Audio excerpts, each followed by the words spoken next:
How to use this course.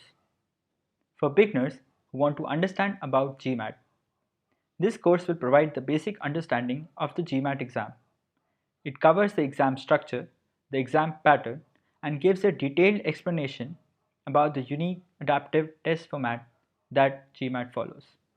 For people who have taken the self-study route, this course provides strategies and timelines for self-study.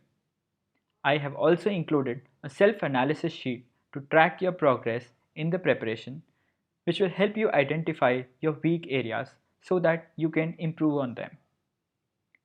Through a few examples, I have also shown how to think and attempt questions on the GMAT. For people who are already preparing, this course will act as a score booster for you. It contains section-wise fundamentals that you need to remember and also important tips and tricks to solve questions on the GMAT. The analysis sheet included in this course will help you keep track of your study habits and provide constant feedback to improve your performance.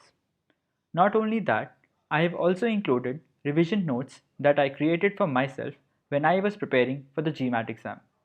These notes contain a summary of all the topics that you learn in this course and act as a revision primer for quick revision of the concepts.